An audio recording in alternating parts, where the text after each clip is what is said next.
Tenemos con nosotras a Evangelina Wagner. Es licenciada en Psicología y en Psicomotricidad Educativa, especialista en Psicología Clínica y Terapia Psicomotriz, coordinadora y supervisora de equipos psicoterapéuticos. Así que ella va a dar comienzo a la ponencia. Gracias.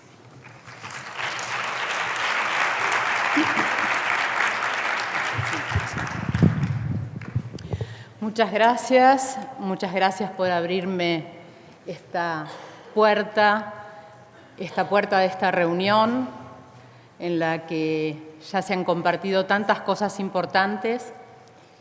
Mi idea es sumar alguito más, algo para compartir, para abrir las miradas, para proponer discusiones. Y cuando me invitan a participar de este trabajo, me proponen que hable de juego. Entiendo que aquí la mayoría de los participantes son educadores y que tienen un vasto recorrido en el acompañamiento de niñas y niños en este espacio de vida que es el espacio de juego. A partir de aquí me pregunté, ¿qué traigo? ¿Qué abro para compartir y poder pensar juntos? Y me pareció interesante comenzar por buscar un título. Muchas veces las palabras nos dan el pie para iniciar el desarrollo de algo. Y jugando con las palabras, como de juego se trataba, comencé a encontrar esto de los niños que juegan, los niños y las niñas jugando, conjugando este jugar en gerundio para darle el peso importante que la acción tiene en el juego. Y me decidí por el término infancia. Y luego fui al encuentro del término infancias. Creo que el siglo XX ha sido el siglo de la infancia. Creo que como nunca antes en la historia, en el siglo XX se le dio lugar al niño, a sus derechos, a observarlo como un sujeto activo. Y me parece que el siglo XXI ha sido el inicio de la organización de una mirada más compleja, de una mirada más particular, una mirada particular sobre la infancia que nos lleva al reconocimiento de lo diverso, de cuántas infancias hay hoy en este mundo, de cuántas niñas y niños que, aún siendo reconocidos por la Convención Internacional de los Derechos del Niño como sujetos de derecho, no tienen derecho a vivir su infancia y viven un como sí de su infancia. Me propuse entonces utilizar este término infancias. La primera vez que yo lo escuché, lo leí en un escrito de Roland Barthes, en un libro muy interesante que se llama La cámara lúcida, un libro de fotografías, en donde el señor Barthes nos propone mirar a las infancias desde el punto de vista del espectador y desde el punto de vista de estos niños que son observados por los adultos. ¿Qué ven estas niñas y estos niños de nuestras infancias actuales? ¿Con qué panoramas se encuentran? ¿En qué contextos viven su ser niño y su ser niña? Elegí esta fotografía de estos niños y niñas, se ve allí, ¿no? Jugando, dados vuelta, jugando al revés. ¿Se me escucha? Sí. ¿Sí? Así mejor. Ahí mejor. Gracias. Estos niños jugando y mirando el mundo desde otra perspectiva. Me pregunto si tan así es la otra perspectiva de la infancia. Si ellos nos miran y muchas veces por esta diferencia en el punto de vista, esta diferencia que les da su inocencia, su inauguración en la vida, nos ven al revés. ¿Cómo nos ven?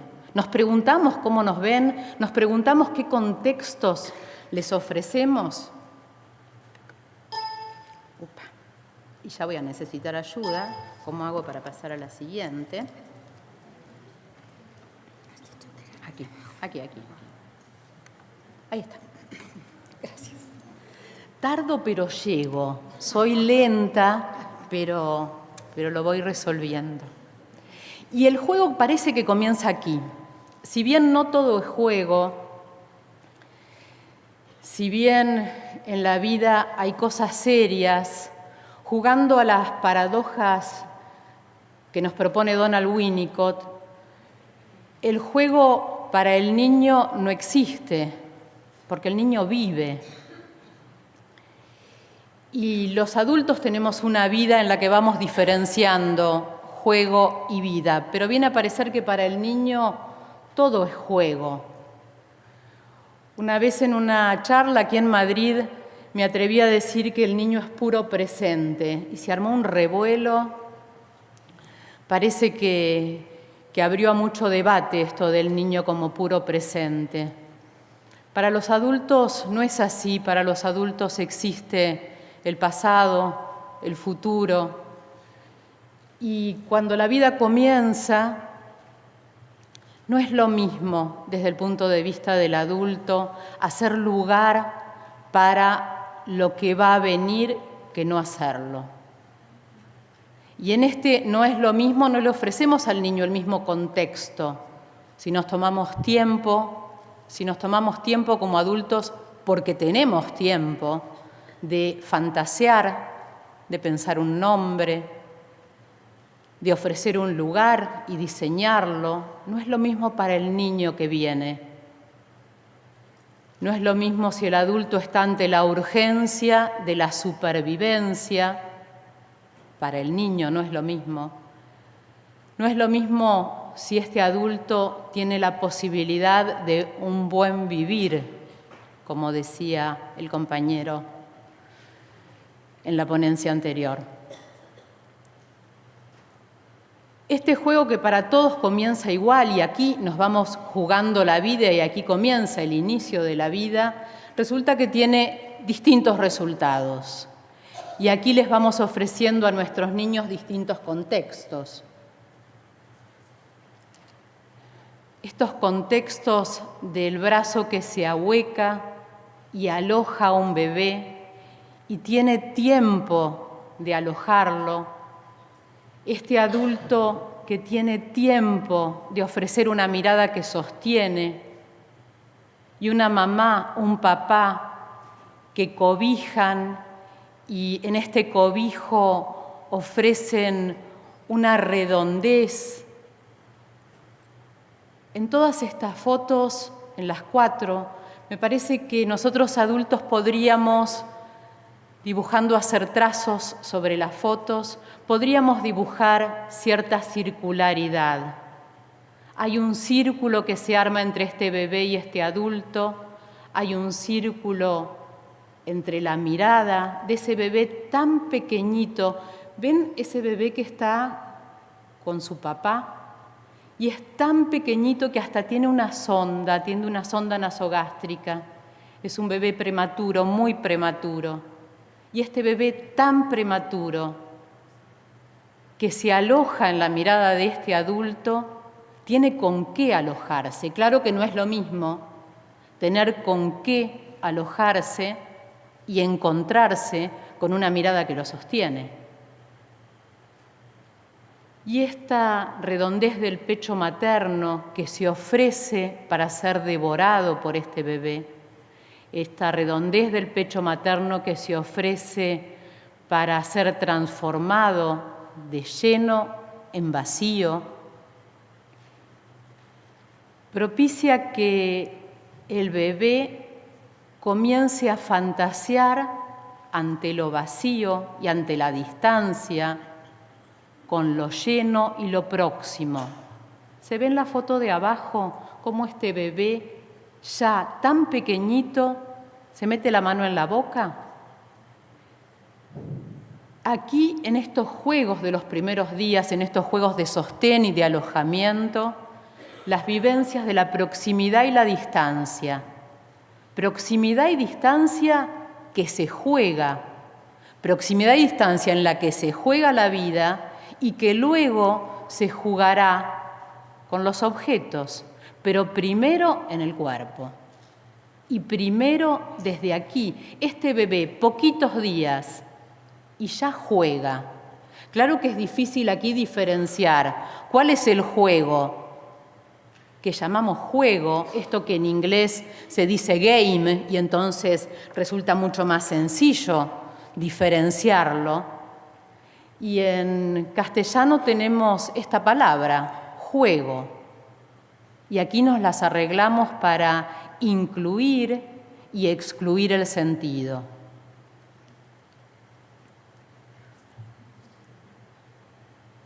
Acercar y alejar, un juego. Abrir y cerrar. Y estamos ante la observación de un bebé muy pequeñito, días. Fíjense cómo esto que nos acerca Sigmund Freud para pensar el desarrollo humano, el primer yo es un yo corporal. Esto que nos acerca Henri Vallon, el primer espacio de construcción es el orgánico que luego será cuerpo, pero primero organismo dominado por los reflejos arcaicos. Y este bebé que se abre casi en la hiperextensión de sus brazos, luego, un ratito después nomás, puede cerrarse. Y fíjense cómo reúne sus manos en línea media, cómo introduce su pulgar en su boca y cierra lo que antes estaba alejado, acerca lo que antes era abierto.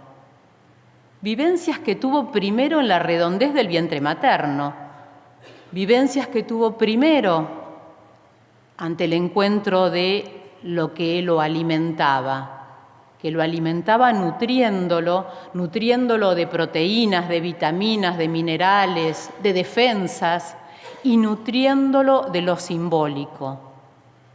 Aquí ya, aunque muchas veces leamos este término de lo presimbólico, aquí ya esto es símbolo para un bebé, es símbolo si quien lo observa le da esa categoría. Aquí este niño ya juega el alejar y el acercar, el abrir y el cerrar, el llenar y el vaciar. ¿Cuánta dedicación ponemos los docentes, los pedagogos, los maestros, las maestras después para ofrecer a los niños objetos que le resulten útiles para jugar estos juegos? Comenzaron aquí. Comenzaron recién nacidos y en muchas observaciones de estas infancias intraútero ya se observa esta posibilidad de jugar el alejar y el acercar, el llenar y el vaciar, el abrir y el cerrar. Pareciera entonces que estas primerísimas acciones forman parte del repertorio de la vida, forman parte del repertorio del juego. Y aquí es a donde yo por lo menos comprendo esta frase de Winnicott, frase también que utilizan, quizás no es en principio de Winnicott, no sé quién la utilizó por primera vez, porque también la he escuchado en L'Oxy, también la he escuchado a Agnès Santó y a Judith Falk, dos investigadoras, profundas investigadoras del Instituto L'Oxy, decir que el niño no juega, vive. Aquí, cuando observo este juego de las distancias en estos niños tan pequeñitos, comprendo esta asociación tan directa que hay entre la vida y el juego. Y fíjense cómo aquí, en estas 4 fotografías, continuamos observando lo mismo. La distancia comienza a ser mayor y este niño que se encuentra en los brazos de un adulto se abre en una sonrisa, se divierte con el otro. Si vamos a la etimología del término divertirse, encontramos que divertir quiere decir partirse en pedazos, ir hacia distintas direcciones. Divertir viene de diverger. ¿Se dice así? Sí. Reírse se relaciona con el abrir. Y en este reírse, en este divertirse, la posibilidad de acercarse a las primeras rupturas tónicas placenteras, que se vivenciaron antes como displacenteras en el llanto. Rupturas tónicas que desestabilizan. Desestabilización que en un principio es contenida por el adulto.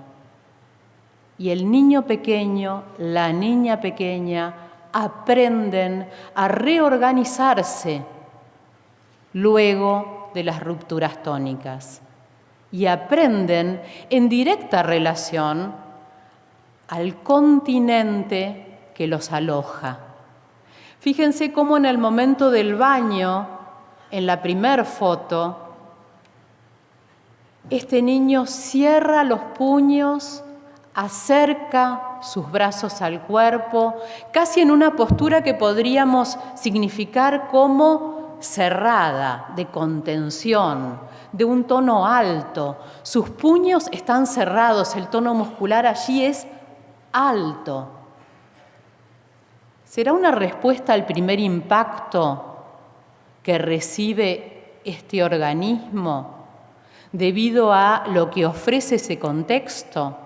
El agua, falta de sostén, desequilibrio y un bebé suficientemente sano que tiene con qué enfrentar esta desestabilización. Claro que el agua aquí es solo uno de los contextos. Observemos la mirada. Hay un adulto aquí que sostiene a este bebé con su mirada. Tiene este bebé de dónde agarrarse. Tiene este bebé desde sus competencias internas con qué, desde los aspectos biológicos, reorganizar esta ruptura que le propicia el desequilibrio con el encuentro de un medio que le propone una ruptura, tiene con qué hacerlo. ¿Qué es ese con qué? Un organismo suficientemente sano.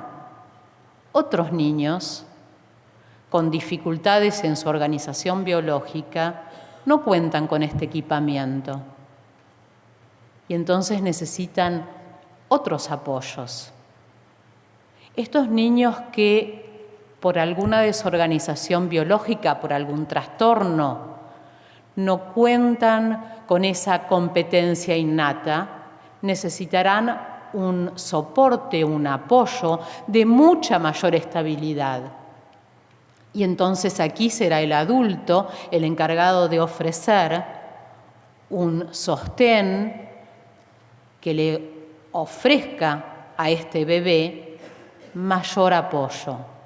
Para el de la fotografía, es un niño que se llama Camilo. Para Camilo, el brazo de este adulto que solo sostiene la parte alta de su espalda y la mirada de este adulto le resulta suficiente. La propiocepción de la parte alta de su espalda y la mirada son suficiente envoltura para que en la fotografía siguiente Camilo juegue la oposición de ese tono alto y de esa acción primera de cerrar. En la siguiente fotografía, Camilo ya no mira la mirada próxima del adulto, está mirando la cámara, quería un primer plano. Se abre. ¿Ven la diferencia de las manos? El tono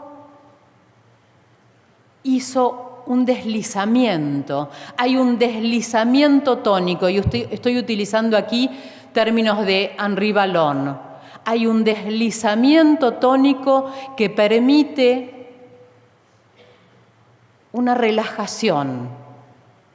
Y hay un deslizamiento tónico que le permite a este bebé organizar su equilibrio con una distancia de la mirada mayor a la anterior.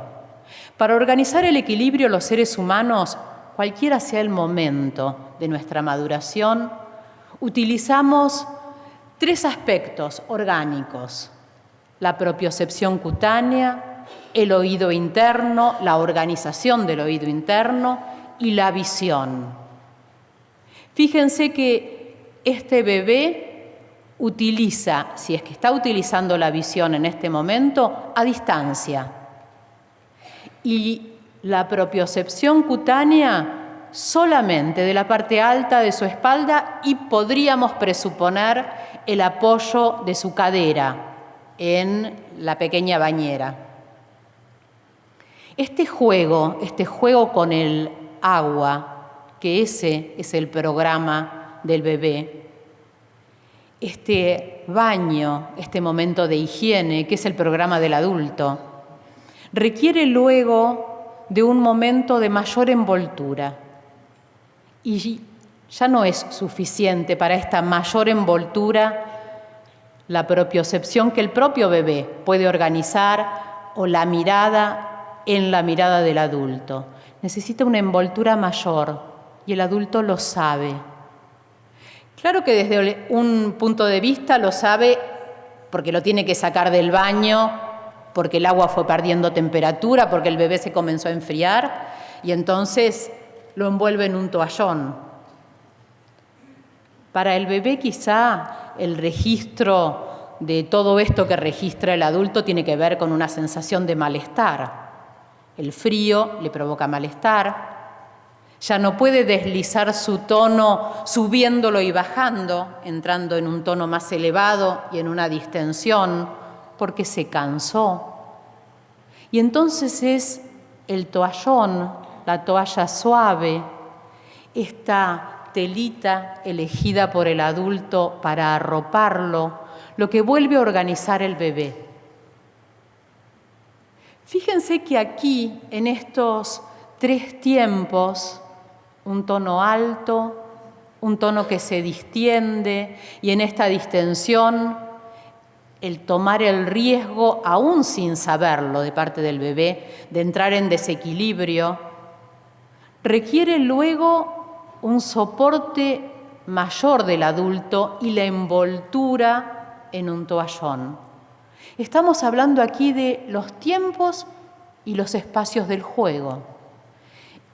El juego, dice Winnicott, necesita de un espacio y necesita de un tiempo.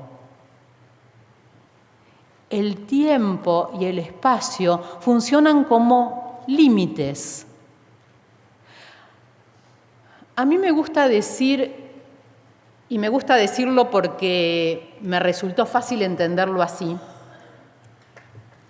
Esperen que se me va la silla para atrás. Me gusta decir que el límite, esto que podríamos con una mímica representar así. Seguramente que hay otras mímicas, pero si hacemos así todos entendemos el hasta acá. El límite no es otra cosa que la evolución del continente. Un niño que vive en su cuerpo desde muy temprano, continente, alojamiento, y tiene tiempo suficiente para esta vivencia, aprende el límite sin que se lo enseñen. Y aquí una diferencia entre el aprender y el enseñar. Claro que hay un adulto que enseña ofreciéndose como continente, enseña ofreciéndose como maleable, adaptable a la necesidad del adulto. Enseña ofreciéndose en su redondez. ¿Se acuerdan de la primera foto? El vientre materno, el pecho materno, la redondez en el encuentro de esa mirada. Ahí el bebé aprende límites. Ahí el bebé aprende límites espaciales y temporales. Y esta redondez continúa. Observemos la primera foto, la que puse grande. Esta redondez que comienza a armarse primero, no se horroricen con las otras que ahora las cuento, que ya vi caras de pánico por las siguientes fotografías. Este encuentro que primero es ocasional, apareció la mano en el campo visual. Y quizá hasta por esta cuestión de la organización del equilibrio, el bebé muy pequeño se queda atrapado en la visión de su propia mano, que no es aún su propia mano. Se queda atrapado en la visión de su propia mano porque es en ese atrapamiento que se sostiene. ¿Recuerdan? Equilibrio, propiocepción cutánea, visión, organización del oído interno. Para que este bebé se quede atrapado mirando su mano que no es su mano, tiene que tener un buen apoyo en la zona de su espalda, un buen contacto entre su espalda y la superficie de apoyo para que dure ese instante en el que mira lo que no le es propio aún, su propia mano. Y muchas veces los adultos con intervenciones poco favorecedoras distraemos a los niños en este momento de esa primera captura de lo propio. Muchas veces los distraemos, y aquí paso a las siguientes fotografías, ofreciendo cantidad de objetos, lindísimos todos, Tienen mucho seso del adulto creativo para inventar manoplas, pulseras, calcetines, como si no fuese importante el propio cuerpo, como si lo que el niño tuviese que hacer en ese momento es aprender lo que sigue. No me acuerdo qué animalitos aparecen aquí,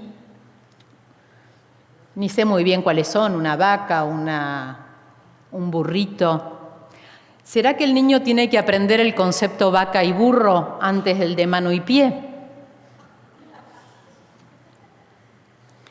¿Será que el niño tiene que aprender primero el concepto color azul, rojo, blanco, negro, antes que el color de su propia piel, la textura de su propia piel, el volumen, la fuerza, la fragilidad, en el tiempo en el que este niño llegue al encuentro de eso que es su propio cuerpo, de eso que en principio es una mano, no su mano? ¿Cuánto tiempo tiene el niño para este juego? ¿Qué condiciones espaciales, ambientales les ofrecemos para que con sus condiciones de base orgánica llegue al encuentro de esto que es él, de esto que es ella? Fíjense en la foto de abajo, en la fotografía de abajo. La cantidad de objetos. Hasta hay un pianito, ¿sí?, puesto a los pies del bebé. No hay que perder tiempo. Porque pareciera que esta niña que se está mirando las manos no está jugando. Si es que le diésemos al juego categoría de una actividad importante. Hace poco tiempo escuché en una escuela, y ya a esta altura me atrevo a decir, en una escuela de aquí, de Madrid, decir a una maestra que el juego es un premio. Y me preocupó profundamente. Quizá en estas fotos que estamos viendo aquí, el premio es el ofrecimiento de estos objetos en los que vemos a los niños, a estos dos niños, en escenas que se suponen lúdicas. Y entonces decimos que en estas dos fotos, en las que están con los calcetines, en los que están debajo de en Argentina se llama gimnasio, no sé cómo lo llaman aquí. Quizás suponemos que ahí el niño está jugando. Y en la otra foto en la que la niña está mirándose las manos, pareciera que no está haciendo nada. Pareciera que eso es entre el jugar y los momentos de alimentación e higiene. Y resulta que en esta foto en la que las niñas están mirándose las manos aquí ya con clara intención de atraparlas en su campo visual, tomar una mano con la otra y quedarse con una mirada sobre estas manos, una mirada que hasta a veces vemos a los bebés ponerse viscos, por tanta concentración, pero también por tanta proximidad de este objeto mano en relación a los ojos. Aquí es a donde el niño vive. Y nuevamente, aquí es a donde comprendo este sinónimo entre jugar y vivir.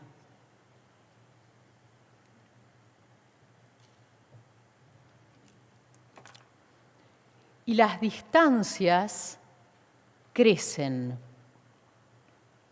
Ya no es el niño que vivencia rupturas tónicas, por ejemplo, en el momento del baño o, por ejemplo, en el momento de ser sacado por el adulto de su cuna. El niño creció. La primera fotografía es de una niña, Josefina, que estaba hace un instante nomás sentada en esa plataforma, ¿ven la que tiene el costado rojo?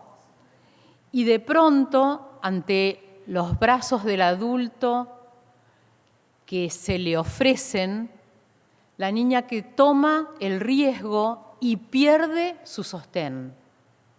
Pierde su sostén, rompe su equilibrio y se queda por un instante sin sostén, porque jugó a perderlo.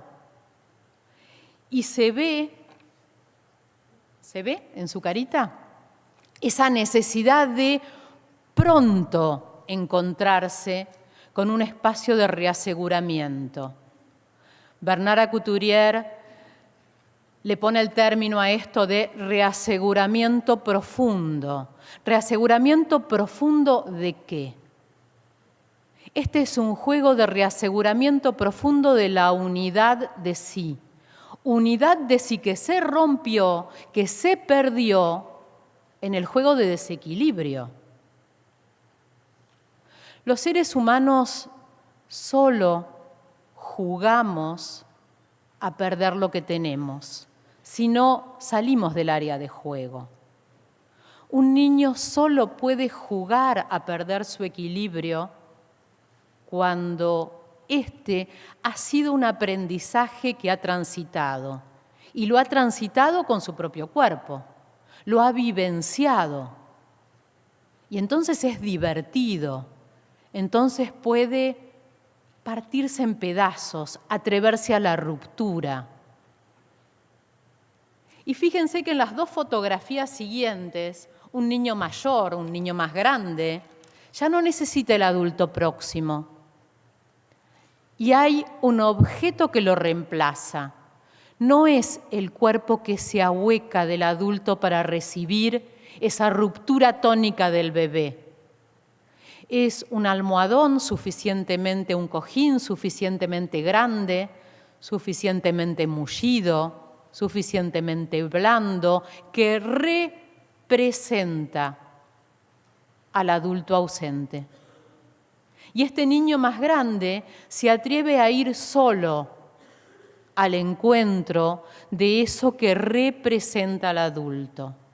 Fíjense que este niño primero camina con bastante seguridad sobre una colchoneta más rígida, un colchón que nos encargamos que fuese suficientemente firme, porque él inició su juego de ruptura tónica partiendo de, se ve un cajón de salto, un cajón de madera, más firme aún que la colchoneta azul, que es firme, más firme que el cojín azul claro con el que se va a encontrar después. Toda una secuencia, toda una continuidad armoniosa que facilita la comprensión de una vivencia lúdica, de una vivencia de aprendizaje, que le permite a este niño vérselas con el desequilibrio. ¿Para qué ofrecemos un dispositivo didáctico como este? Lo ofrecemos para el ahora de este niño. No sé qué va a pasar después, pero sí sé que este niño que se nutre hoy con el aprendizaje personal de lo que le sucede ante un desequilibrio y sabe, porque lo vive en él, sabe qué hacer ante este desequilibrio y le resulta placentero el encontrar qué hacer, se nutre mejor hoy para su vida presente. Después vendrá el futuro, esto lo sabemos los adultos. El niño vive hoy en su propio cuerpo que la ruptura tónica, el desequilibrio, en un ambiente que puede controlar porque conoce, porque le ha resultado repetido, porque no está por primera vez ahí, le posibilita aprender que tiene con qué enfrentar el desequilibrio y se siente seguro y crece en seguridad. Y este ofrecimiento de este recurso didáctico, claro que para el adulto tiene que ver con el mañana del niño. Para el niño es hoy. Y las rupturas continúan a mayor distancia del propio cuerpo. Para que algo pueda romperse y haya placer, una condición fundamental en el espacio de juego. Para que algo pueda romperse y haya placer, primero tiene que estar entero. Primero tiene que estar construido. Y este niño que juega a construir tiene la competencia para jugar al construir porque antes construyeron junto con él. ¿A todos los niños y a todas las niñas le pasa esto? Todas las niñas, todas nuestras niñas y nuestros niños tienen la posibilidad de vivenciar estos espacios de construcción o el mundo que les llega en principio, desde el principio, es un espacio de destrucción. ¿Cómo se organiza el placer de la vida ante los espacios que comienzan siendo espacios destruidos?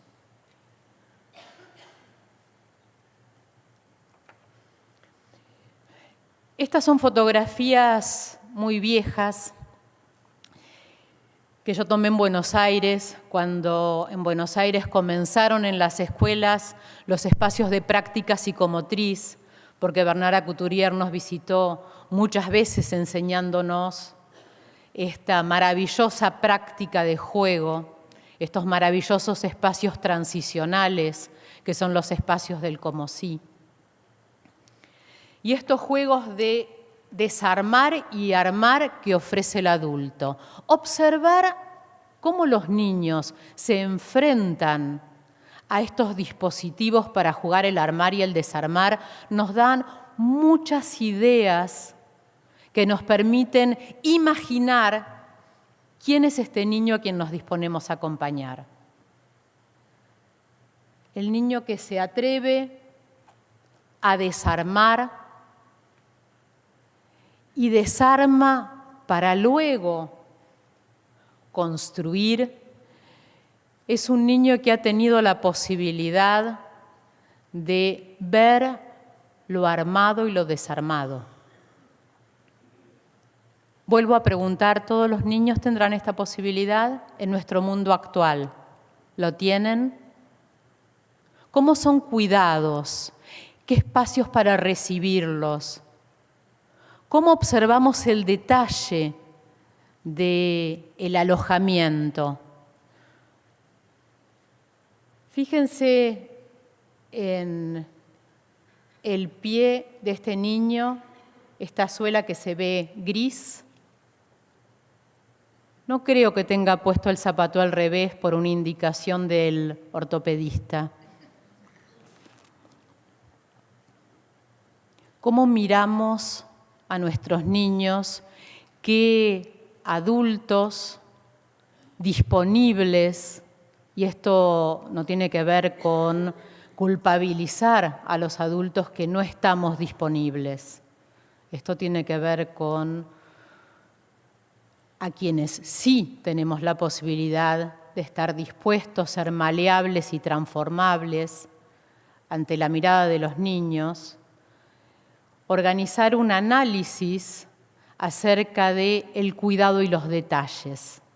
Seguramente los adultos de esta escena están muy apurados.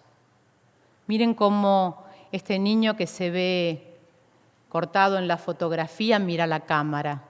Una mirada tan distinta a la del bebé que estaba siendo bañado por el adulto.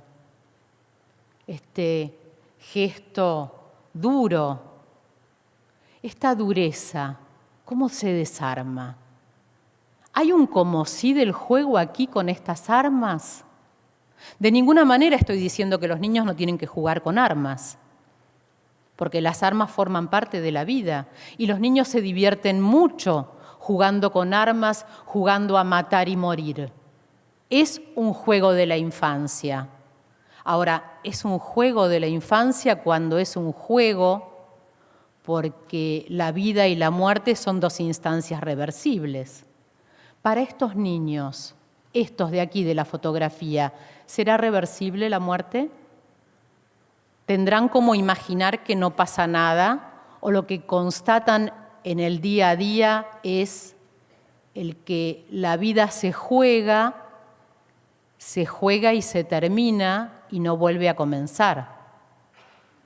En los juegos de los niños el matar y el morir es reversible.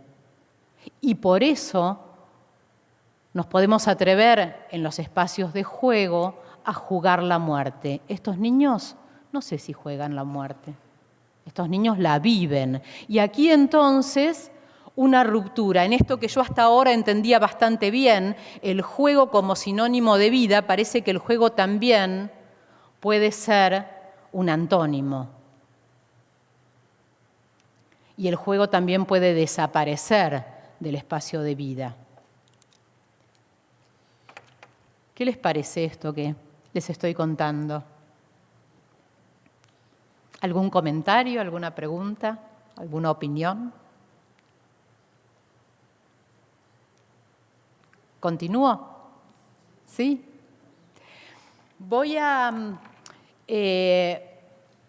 hacer un stop con las fotografías, ver si lo puedo hacer sola. Sí. Creo que vean. ¡Ay! Justo se fue. Está sentado ahí. A ver cómo hacía para ir a los videos. Creo que minimizando el PowerPoint lo tienes debajo. Ah, era eso. Probable. Pues lo has... ¿Desde aquí? Sí, entonces vamos a poner palanganas. Creo que recién con las fotografías llegué a un punto complejo de la presentación que nos va a permitir continuarlo a ese punto complejo en un ratito. Quizá porque ante la violencia yo también necesito un respiro. Y con este video que les quiero mostrar ahora, vamos al inicio. Vamos al inicio de la presentación. Ella es Chloe, una bebé de 8 meses, jugando su equilibrio y su desequilibrio.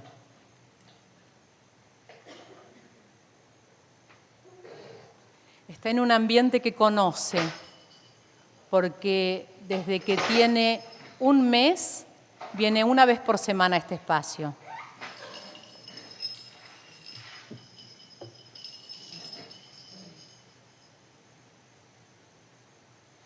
Y usa todo su cuerpo para recuperar y perder el equilibrio.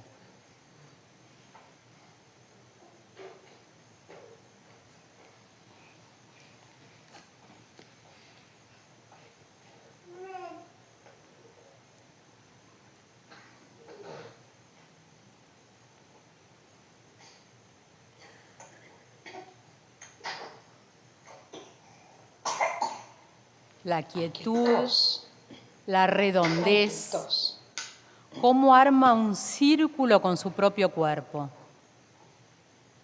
Y el tiempo, la apertura y la distensión. Armar el círculo le exigía una tensión alta para un bebé como Chloe, cuyo tono muscular está afectado por su síndrome genético. Pero es ella sola la que pierde y recupera tono. ¿Vieron cómo se miró la mano?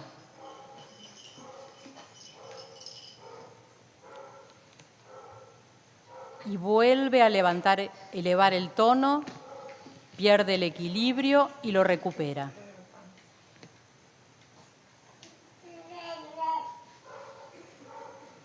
Vuelve a perder equilibrio. ¿Por qué digo que pierde equilibrio? Porque reduce la base de sustentación.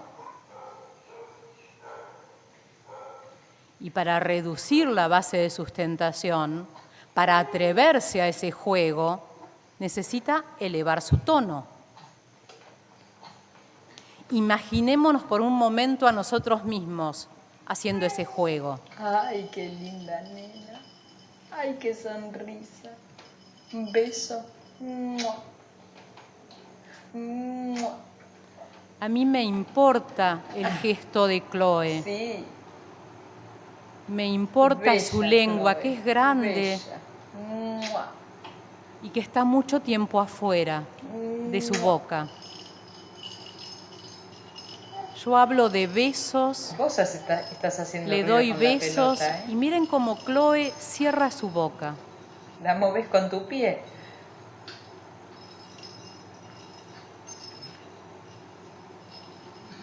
Esa pelota es la que ella sacó de la palangana.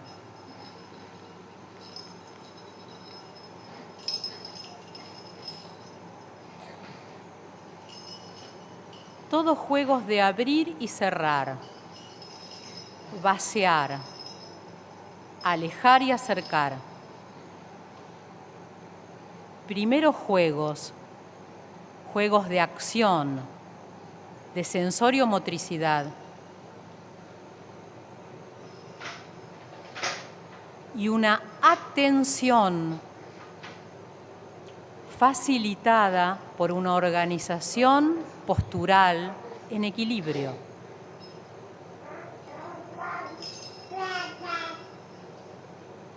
Ay, el pato, el pato. Se escuchó que ya antes había dicho da, da.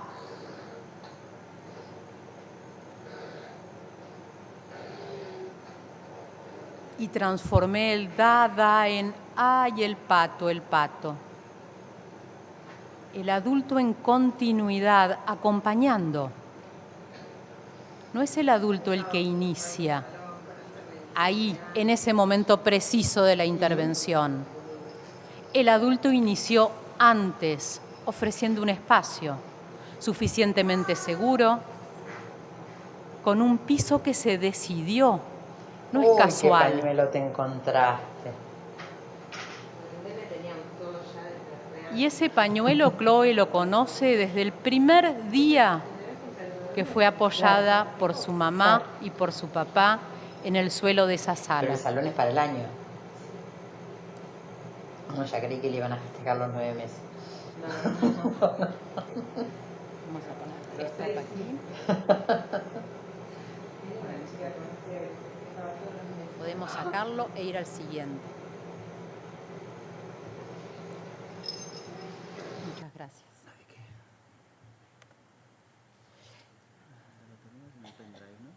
Sí.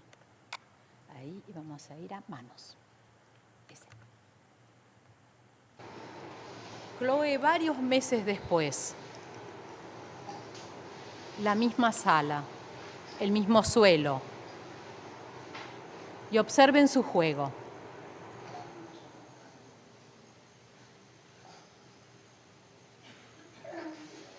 ¿A dónde llegaste, Chloe?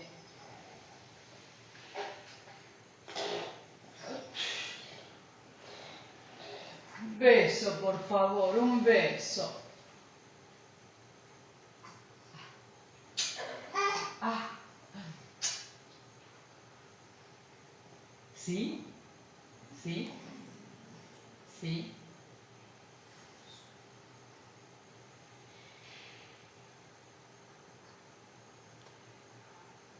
Como el bebé que se estaba bañando, mira la cámara. ¿A dónde te vas a meter?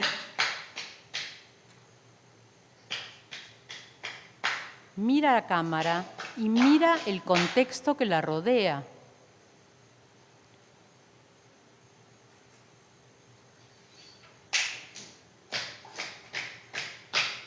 ¿Quién inició el juego?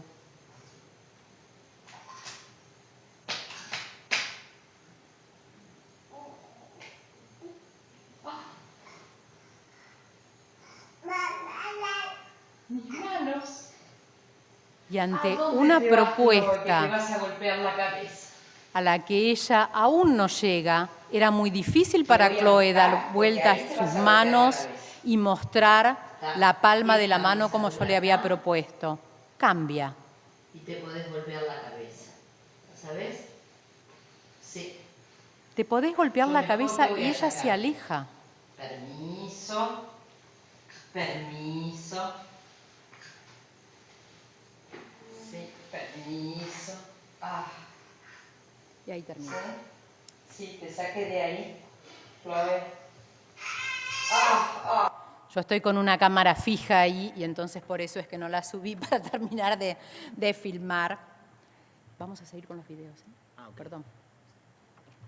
Estos juegos de equilibrio y desequilibrio, iniciados por el niño, pero en un contexto que ofreció previamente el adulto, es justamente lo que facilita el atreverse a las rupturas tónicas, al juego de desequilibrio y al reencuentro del equilibrio. Estos juegos de reaseguramiento profundo. Juegos de reaseguramiento profundo que la práctica psicomotriz diseñada por Bernard Couturier, propone ser jugada dentro de una sala de práctica psicomotriz, con elementos, con materiales dispuestos adrede. Pero estos juegos son los juegos que los niños juegan en el día a día. Vamos al salto.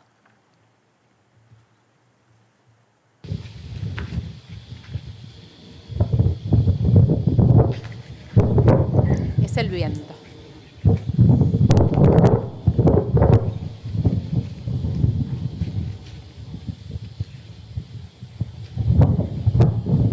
Y observen la persistencia de esta niña.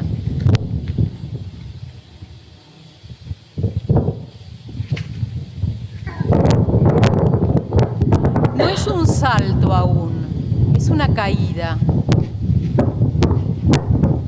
Y esta niña, Catalina, se atreve a la caída, se atreve a caerse, a perder su base de apoyo.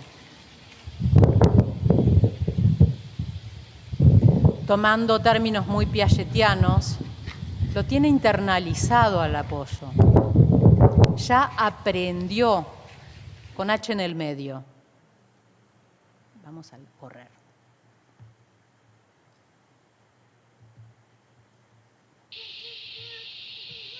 Y miren esto.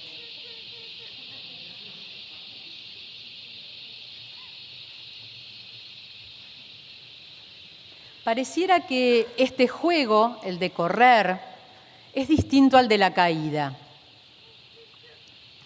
En el jugar a caer y en el más evolucionado jugar a saltar, el cuerpo está en un momento acá y luego está allá. En el correr, el cuerpo está acá y luego está allá. Y el correr es una acción que implica velocidad.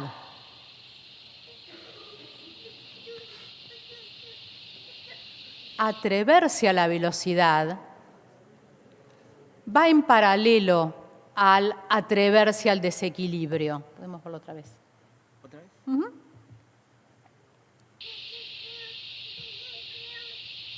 Velocidad y desequilibrio están en consonancia. Ahora, creo que todos conocemos a niñas y niños muy veloces que todo el tiempo se tiran, se caen, y hay algo ahí del orden de la preocupación en quien observa. Claro que eso no sucede aquí con Catalina, porque claramente se ve que está corriendo detrás de un objetivo. Hay un pato allí que llama su atención, y quizá por la idea de esto que le llama la atención, esta niña se atreve a la velocidad del juego de la carrera.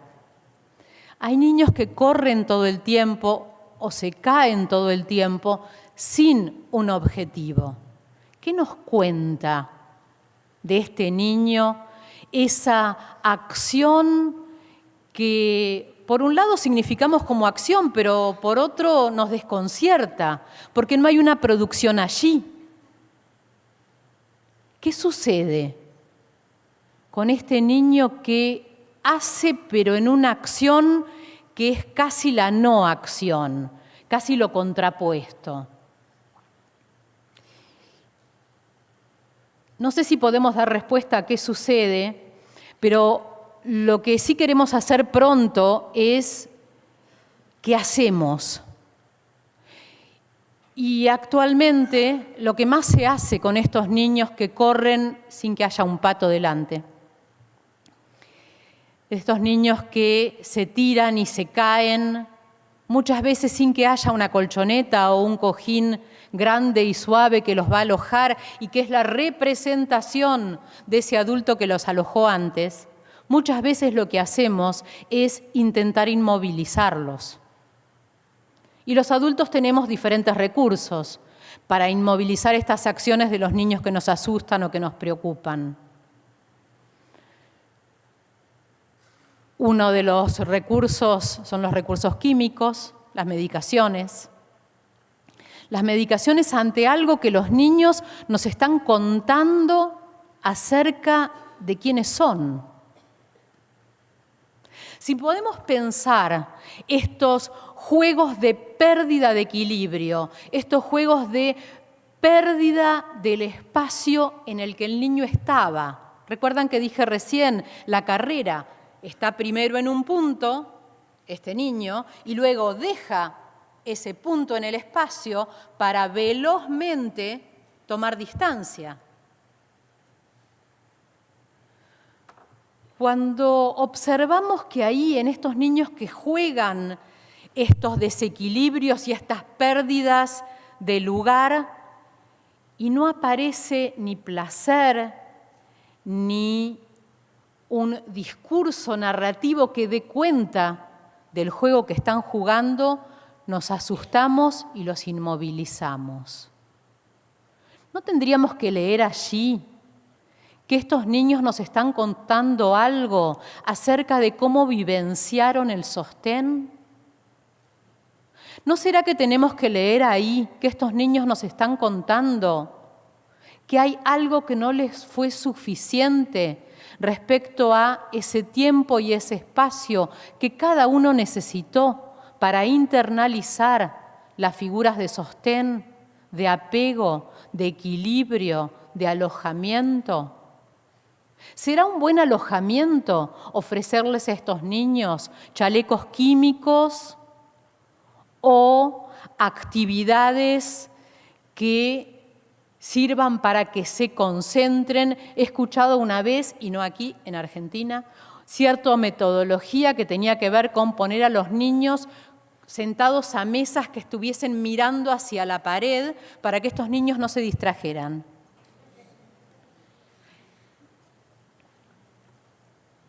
¿No será que tenemos que empezar desde otro lugar? Empezar por alojarlos. Ahora, ¿alojarlos cómo? Porque recibo a un niño que corre por todos lados y primero me confundo, porque eso es juego o no es juego. Y después, como no lo puedo incluir en algún juego que yo sí comprendo como juego, intento inmovilizarlo con los recursos que tenga, legales o no tanto. ¿Qué le ofrezco? Quizás lo primero a ofrecerle podría ser el hacer lo mismo que él, para que se encuentre en lo similar.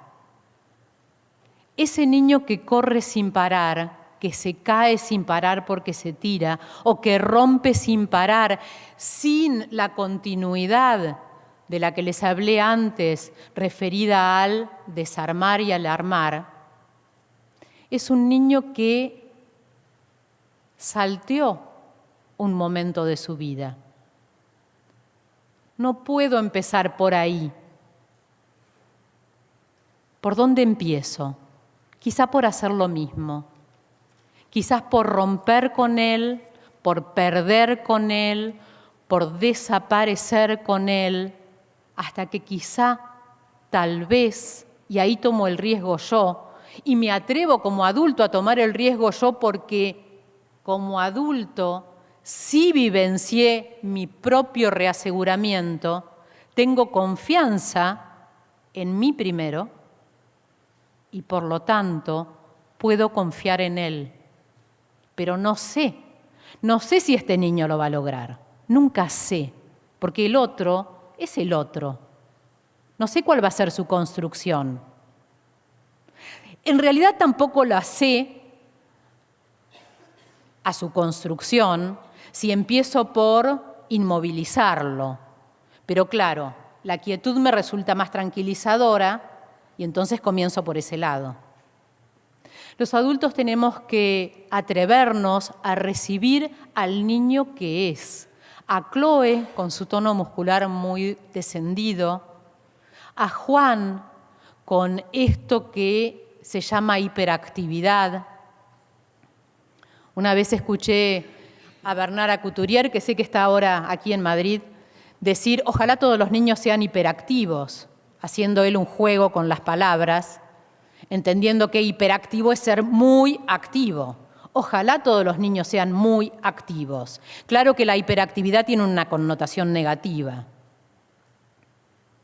Pero a estos niños que son hiperactivos, entro en su espacio acompañándolos por lo que sí hacen, aunque yo sepa que este sí de su acción es la no acción. Y empiezo por allí.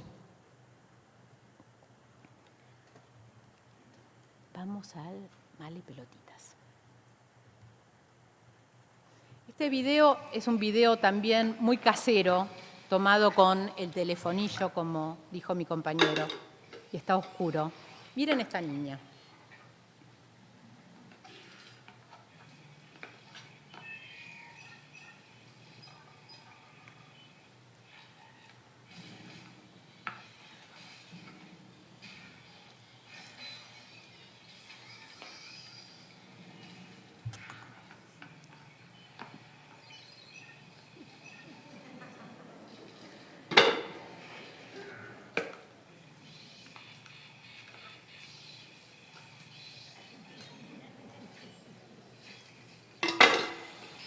¿De dónde viene esta resolución problemática de la situación que se le plantea a esta niña?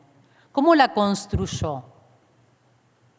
¿Cómo es capaz de una continuidad en este relato y de la discontinuidad cuando acelera el tiempo y gana dándose por vencida? Ya sabe que no puede, por el peso de la pelota o por la liviandad de la pelota, colocarla sobre la cuchara. Y se saltea un paso. En ese saltearse un paso, ¿rompe el juego? Lo continúa. Hay una discontinuidad y una continuidad. Podría decir que hay una continuidad en la discontinuidad. Esta continuidad la aprendió desde las primeras rupturas tónicas, cuando lo discontinuo recuperaba lo continuo. ¿A todos los niños les pasa lo mismo? ¿Todos los niños se encuentran con esta posibilidad?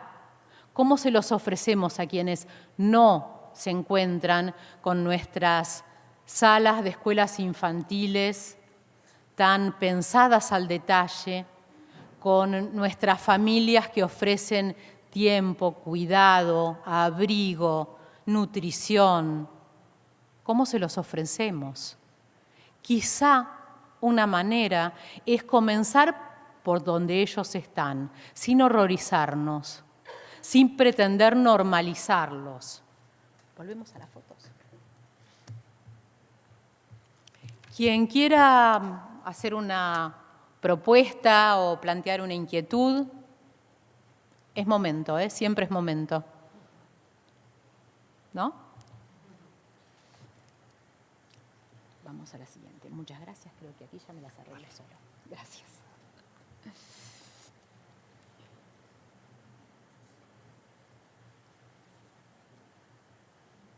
A ver, dije creo que la... Ahí está. ¿Cómo nos las arreglamos aquí? ¿Con qué sensibilidad? ¿Con qué recursos abordamos a estos niños que quizá aquí, y les pido no nos quedemos tan directamente con la imagen, apelo a la imaginación de cada uno de ustedes, de cada una de los participantes, para pensar en cuántos de los niños que vienen incluso a nuestras escuelas infantiles, estas escenas les resultan cotidianas, quizás sin el arma en el medio, esperemos. Pero son cotidianas por las voces que se alzan demasiado, son cotidianas por las miradas que no alojan, son cotidianas por la frialdad. Y a veces somos los maestros quienes, diciendo el juego es un premio, resultamos altamente agresivos para los niños, con una agresividad que no es del orden de la naturaleza, con una agresividad que es agresión. Porque viene a resultar que la ruptura tónica es agresiva. El perder el equilibrio es agresivo. Pero esto no es una agresión en la medida en que el niño no se lastime, en la medida en que juegue una ruptura tónica en un espacio suficientemente seguro, y un espacio para el juego es un espacio suficientemente seguro. Y ahí estuvo el adulto antes. Un espacio para la ruptura en el que el adulto no puede garantizar continuidad es un espacio inseguro.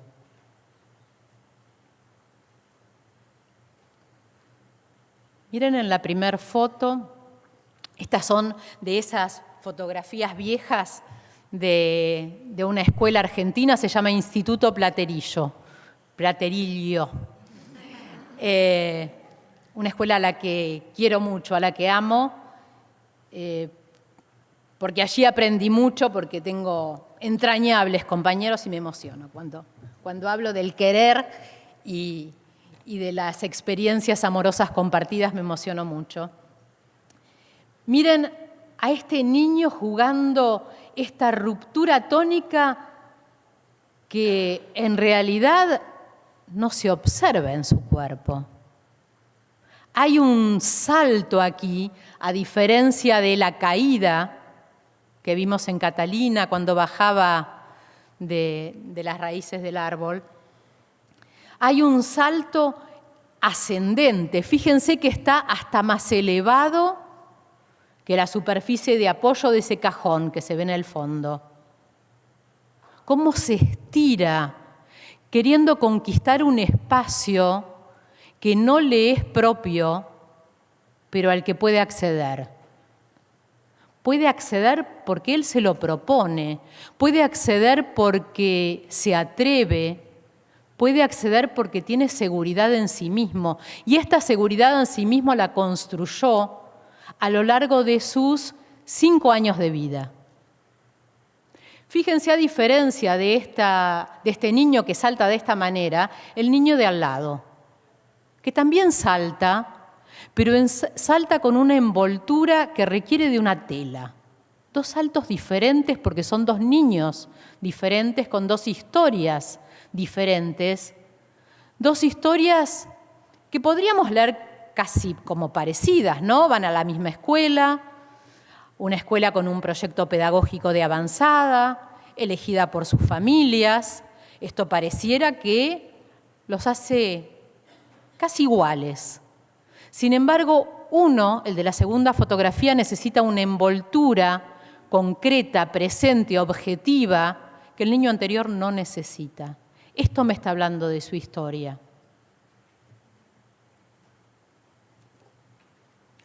Y Augusto. Augusto acá tiene 12 años. Es un niño con una encefalopatía crónica no evolutiva, con lo que se conoce comúnmente como parálisis cerebral. Fíjense la caída de Augusto. Es un juego de caída. Él juega a caerse en un espacio destinado a jugar. La mayor parte del tiempo, Augusto tiene que aprender a no caerse. ¿Cuándo juega un niño como Augusto la ruptura tónica? ¿Cuándo juega el desequilibrio? Les ofrecemos espacios en las escuelas, en las plazas, en los parques, en casa.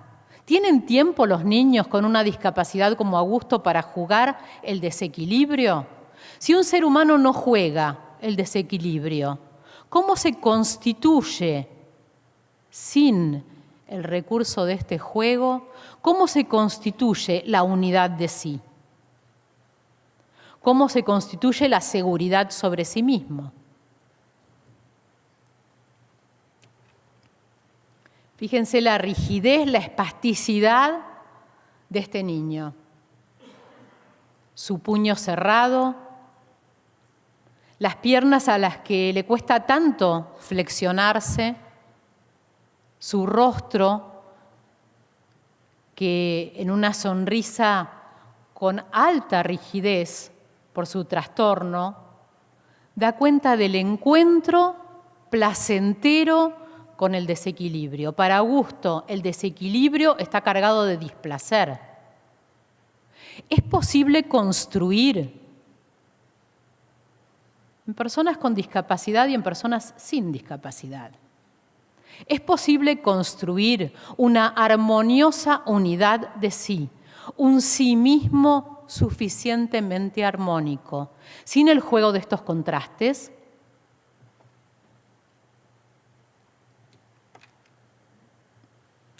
Y los juegos de las casas, que vuelve, que repite el juego que este bebé pequeñito, el de las primeras fotos, hacía cuando armaba un círculo, primero en los brazos de su mamá, con la mirada de su papá, con su propia mano en su boca. El juego es el mismo. Este juego que arman estas niñas con los bloques, armando casas, es el mismo juego, pero aquí a distancia de propio cuerpo. Pero nuevamente se vivencia el abrir y el cerrar, el adentro y el afuera, el llenar y el vaciar. Y los niños se las arreglan para jugar. En una de las frases de por lo menos una edición, la que yo tengo, del libro de Winnicott, Realidad y Juego, aparece una frase muy interesante, muy poética. No recuerdo quién es el autor. La frase dice: los niños transforman en juego el peor de los desiertos. Los niños tienen con qué. El ser humano tiene con qué arribar a la simbolización de un sí mismo suficientemente armónico. A veces los contextos se lo complican y piden los bordes y piden el límite, y a veces, como aparece aquí en esta carpa, el abran los límites, el abran las fronteras, porque siempre se trata del abrir y el cerrar, para quedar incluido. Y cuando hablamos de infancias, estamos dando cuenta de esto, de la posibilidad que los seres humanos brindamos, de la posibilidad que nos brindamos para la inclusión de lo diverso. Es en nuestros corazones, es en nuestras almas, es en nuestros cuerpos que debemos organizar primero estos espacios transicionales del alojamiento. Es muy difícil ofrecer auténticos espacios de juego si ideológicamente los adultos no comprendemos la profundidad que significa abrir un espacio continente. Si no estamos siempre en un como sí, que no es el como sí simbólico del juego, estamos en un como sí de la falsedad, de la mentira. Y nuestros niños olfatean autenticidad. Y claro que piden límite, límite para poder pasarlo, límite para desarmarlo. Las dos primeras fotos, la de arriba y la de abajo, a la izquierda, son fotografías de un espacio transicional. Las otras dos son de espacios reales, pero en las dos hay juego, más o menos dramático, pero en las dos intentando romper un límite que pone el otro. Es solo rompiendo límites que los seres humanos construimos nuestra identidad. Es función de nosotros educadores, entiendo yo, ofrecer límites que puedan romperse sin dañar. Y la última de las fotografías, la de los alambres, y este niño con un superhéroe en la mano, qué difícil de romper.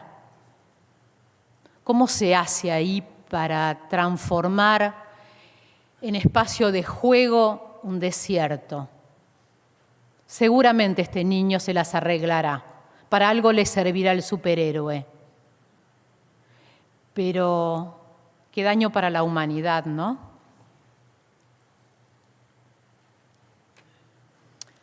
Los límites y desde la mano como algo extraño al propio cuerpo, a la mano como instrumento de juego y de trabajo. Hay una frase muy profunda que dice: la mano no es solo el órgano del trabajo, sino también su producto. Esta producción, esta autoproducción del ser humano en un espacio suficientemente amable, suficientemente alojador, como para que lo que allí crece sea bueno, produzca un buen vivir, un bienestar, tomando las ponencias anteriores, para la humanidad.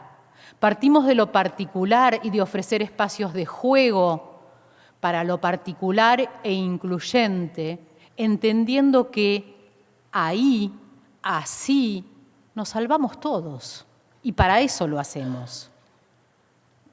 Y estos espacios que permiten el límite de la propia piel, la construcción de superficie en estos niños que juegan con pintura y sus propias manos, en la niña que juega con pintura pero ya con una herramienta, con un pincel. Y fíjense en ambos casos las posturas y la gestualidad de estos niños, la mímica, el rostro. ¿Se ven las fotografías grandes?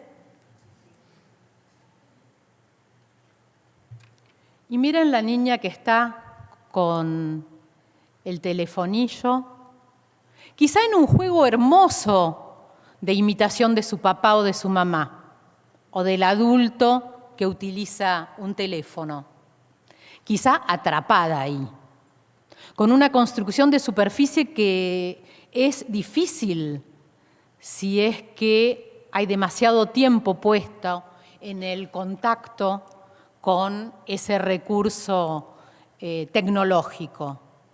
Pero no nos asustemos del recurso tecnológico, ocupémonos de los espacios que les damos a estos niños para salir del atrapamiento que podría ocasionar ese teléfono, porque ese teléfono es un espacio de identificación con su papá o su mamá en un momento, pero también puede ser un alambre de púas como en la fotografía anterior, y el niño queda atrapado ahí.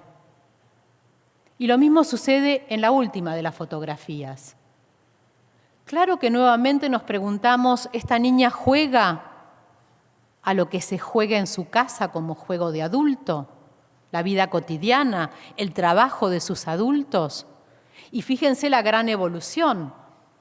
La niña que está con ese ordenador, dibujando en un pad de ordenador, no mira lo que está dibujando, mira la pantalla. ¡Qué evolución en su inteligencia! No mira directamente su producto, mira su producto a distancia. Maravillosa evolución de la inteligencia allí. Perjudicial si queda atrapada en que el único recurso, para la construcción productiva es lo tecnológico a una edad tan temprana. Es el cuerpo en acción en la primera infancia, fundamentalmente en nuestro 0 a 3, es el cuerpo en acción el que construye identidad. Es la propiocepción, es la sensibilidad, es la información que llega primero a toda la superficie de nuestro cuerpo de manera indiscriminada y luego, parcializándose posibilitando que comprendamos que estas partes forman un todo que nos pertenece y del que somos dueños. Soy un cuerpo primero, tengo un cuerpo para ser un cuerpo. Y es la vivencia con el entorno la que me facilita esta amable construcción. ¿Vamos hasta acá? ¿Opiniones, preguntas? ¿Algo que haya resultado como que no terminé de organizar, que me pasa muy seguido?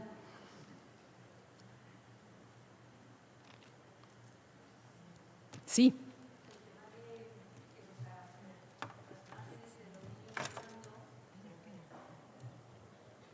No sé cómo estoy con el tiempo.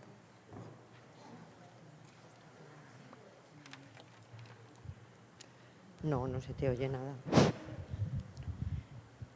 La imagen que nos has enseñado de los dos niños, uno con la mirada un poco fría, chocante, ¿no?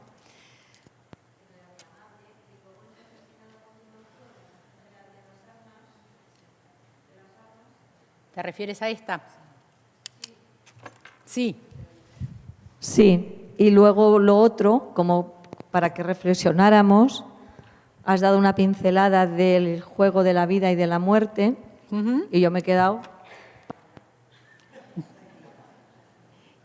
¿Y me quieres preguntar algo? Preguntarnos entre todos, porque es un tema complejo, el juego de la vida y de la muerte. Es un juego fascinante, una inmensa herida narcisística, no la sabemos resolver. Pero pareciera que una manera de acercarnos a su resolución es jugarla. El tema que a mí me complica en esto cotidiano de vivir en este mundo actual es cómo los seres humanos tenemos espacios distanciados de estas realidades tan crudas que nos permitan simbolizar lo que no se puede simbolizar. Creo que en espacios de juego, entendiendo por juego espacios placenteros, nos acercamos a simbolizar lo insimbolizable. Estos niños, ¿cómo lo hacen? Si la realidad los golpea terriblemente a diario. Una vez, disculpa, termino esto, ¿sí? Una vez en un espacio de práctica psicomotriz que siempre se inicia poniendo las reglas, y estas reglas tienen que ver con el cuidado, con el no dañarnos. Ahí protegemos mucho a los niños de estos pasajes al acto tan reales que hacen difícil la simbolización de la agresión. Una vez en este espacio, en este ritual de entrada y en este momento de poner las reglas, un niño que ya había participado de estos talleres de psicomotricidad muchas veces, dice, aquí se puede jugar a pegar. Voy a representar a este niño que lo estaba diciendo y ella será mi compañera de juego. Y este niño dice, aquí se puede jugar a pegar hasta acá. Y frena antes de llegar al cuerpo de su compañero.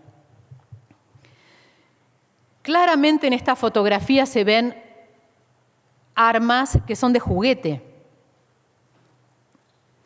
Mi pregunta es, ¿cómo hacen estos niños que tienen armas tan cercanas todo el tiempo para transitar este espacio del como sí, de la agresividad necesaria, agresividad que comenzó en esa primer respiración, en esa primer llenada de aire de los pulmones cuando el bebé nació, agresividad que se puso en juego en ese primer momento de alimentación, para que esa agresividad no se transforme en agresión. Este niño que dice, acá se puede jugar a pegar hasta acá y no toca el cuerpo del otro, me muestra que tiene un recorrido armonioso de este como sí. Yo me pregunto por estos niños, ¿cómo los acompaño? ¿Cómo los acompañamos en el día a día de nuestras escuelas? Ojo que no estoy hablando solamente de estos niños que viven hoy en tantas zonas de guerra que pueblan nuestro planeta. Estoy hablando también de los niños que vienen a nuestras escuelas y que supuestamente no viven en ninguna guerra.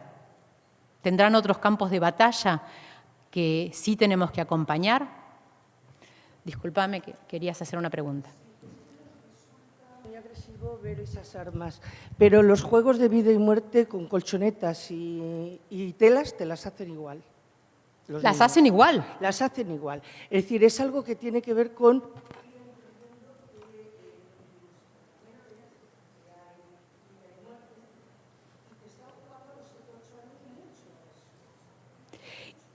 Y las más con telas o con...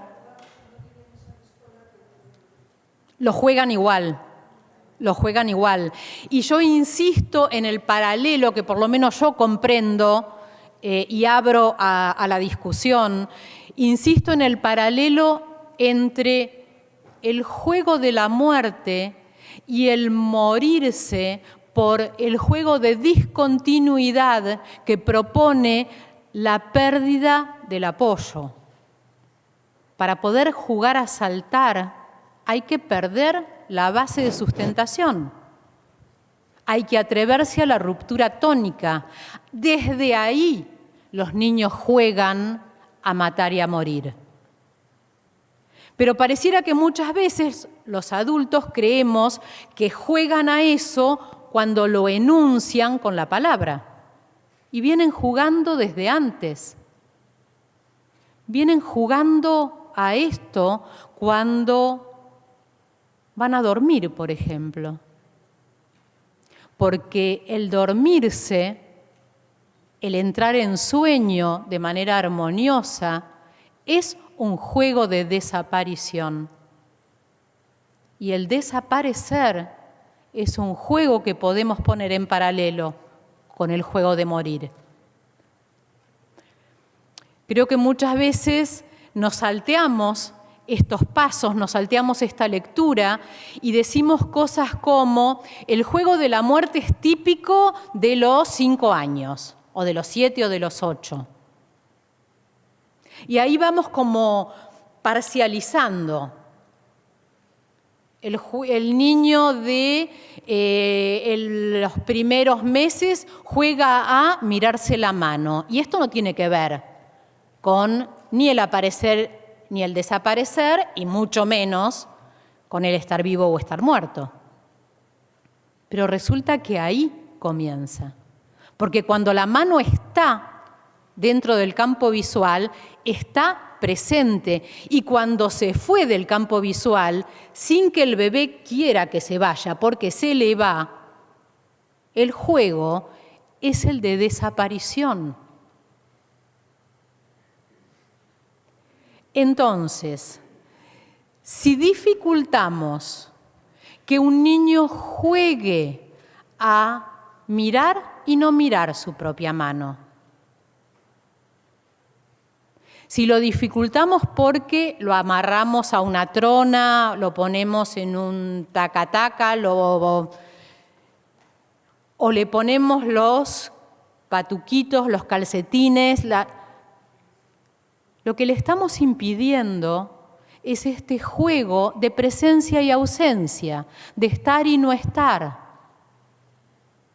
Tiene más ausencias que presencias. ¿Será esa la raíz, la base de una mala, o para no ser tan dura, de una disarmónica construcción de la presencia, de la continuidad, y una mayor presencia de la ausencia y de la discontinuidad, o sea, de la agresión y de lo que no se puede explicar, que es la muerte? ¿Se entiende el paralelo que hago? Quizás voy un poco rápido, pero ¿sí? Cuando a un niño pequeño le ofrecemos un suelo firme para que tenga la experiencia del equilibrio, le estamos ofreciendo un espacio reasegurador de la unidad de sí. Y no nos apuramos a sacarlo del suelo porque creemos que se aprende sentado. No nos apuramos para verticalizarlo y respetamos todo el tiempo que este niño necesite. Chloe, la niña con trisomía del par 21, se sentó por primera vez en una postura intermediaria, tomando los conceptos de mi Pickler, a los 14 meses.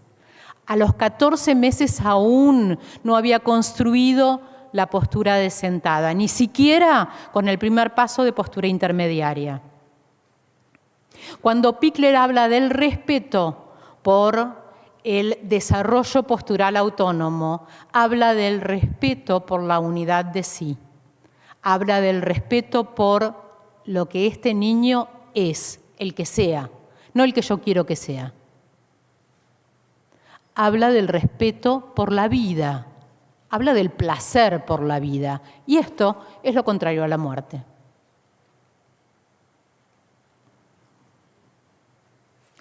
¿Alguna opinión? A veces me enardezco y me apasiono. Susana. ¿No tenéis micrófono? ¿Se ha quedado por ahí el micrófono?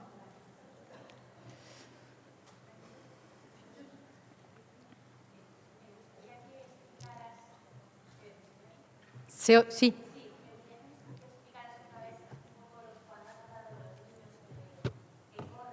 Sí.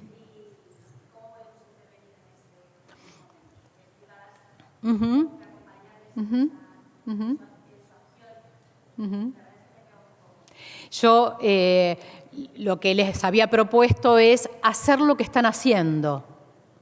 Estos niños que corren, y me cuesta usar el término correr, porque correr es una acción. Y estos niños que nos preocupan porque se mueven demasiado, no sé si está bien que digamos que corren, porque están por el fuera de la acción. Aquí mi compañera me dice deambulan, y en un deambular muy veloz. Mi propuesta es recibirlos, yéndome al inicio. Como adulto me dispongo a acompañarlo. Como adulto me dispongo a ofrecerle un espacio en el que está recibido. No sé cuándo se va a dar cuenta de esta recepción, no lo sé porque es otro.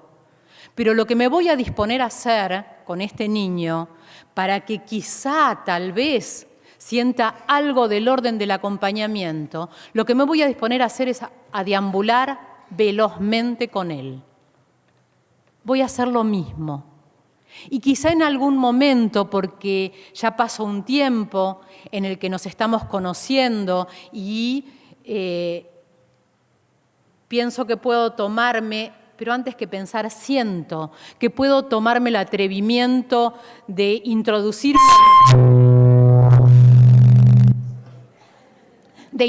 una disrupción, quizá en este deambular mío veloz, con el intento de que sienta que está acompañado, me detengo, o hago un sonido, o voy aún más velozmente, o llego a un límite y golpeo eso que nos puso un límite, la pared.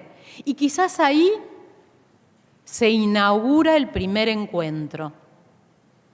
El primer encuentro auténtico. Encuentro que el adulto debe promover desde el inicio, aún en ese momento en que el niño no registra el encuentro. porque es una continuidad con su entorno. O pensamos que un bebé recién nacido registra el regazo que lo contiene. No lo registra. Está en un momento de continuidad casi simbiótica o fusional. Yo propongo acompañar el juego de estos niños tan veloces o tan inhibidos, para irme al otro extremo. Yo propongo acompañarlos desde ese sitio que ocupan, desde donde ellos son, no pretender lo opuesto. Claro que en mi programa, claro que en mi proyecto está el contraste, pero me lo guardo a ese proyecto. Lo pongo en silencio, porque solo si lo pongo en silencio, la palabra de ese niño, que quizás es una palabra en movimiento, no me cuenta de otra manera que haciendo su historia, solo si yo me llamo a silencio, este niño me cuenta su historia. Si yo le pongo un chaleco, si lo ato, si le digo, acá no se corre, le estoy diciendo, acá no te recibo, acá no me cuentes nada de vos. Y esa es una opción, ¿eh? Los educadores podemos tener la idea de que no queremos que nos cuenten nada de ellos porque los que tenemos el saber somos nosotros y entonces se lo vamos a enseñar. Y esta es una opción ideológica. Y estoy convencida que las maestras y los maestros tenemos que indagar acerca de nuestra ética y nuestra ideología. ¿Respondí un poquito? Gracias. Aquí me cuentan que quedan unos minutos. Yo no sé si tengo mucho más para decir, que respetar a nuestros niños es recibirlos como son, quienes son, con su historia, con su discurso. Y desde ahí a nuestros niños darles las gracias por permitirnos acompañarlos y darles las gracias porque en ellos nosotros sabemos, ellos quizás no lo saben, no tienen por qué saberlo, en ellos está el buen vivir del futuro de la humanidad. Gracias.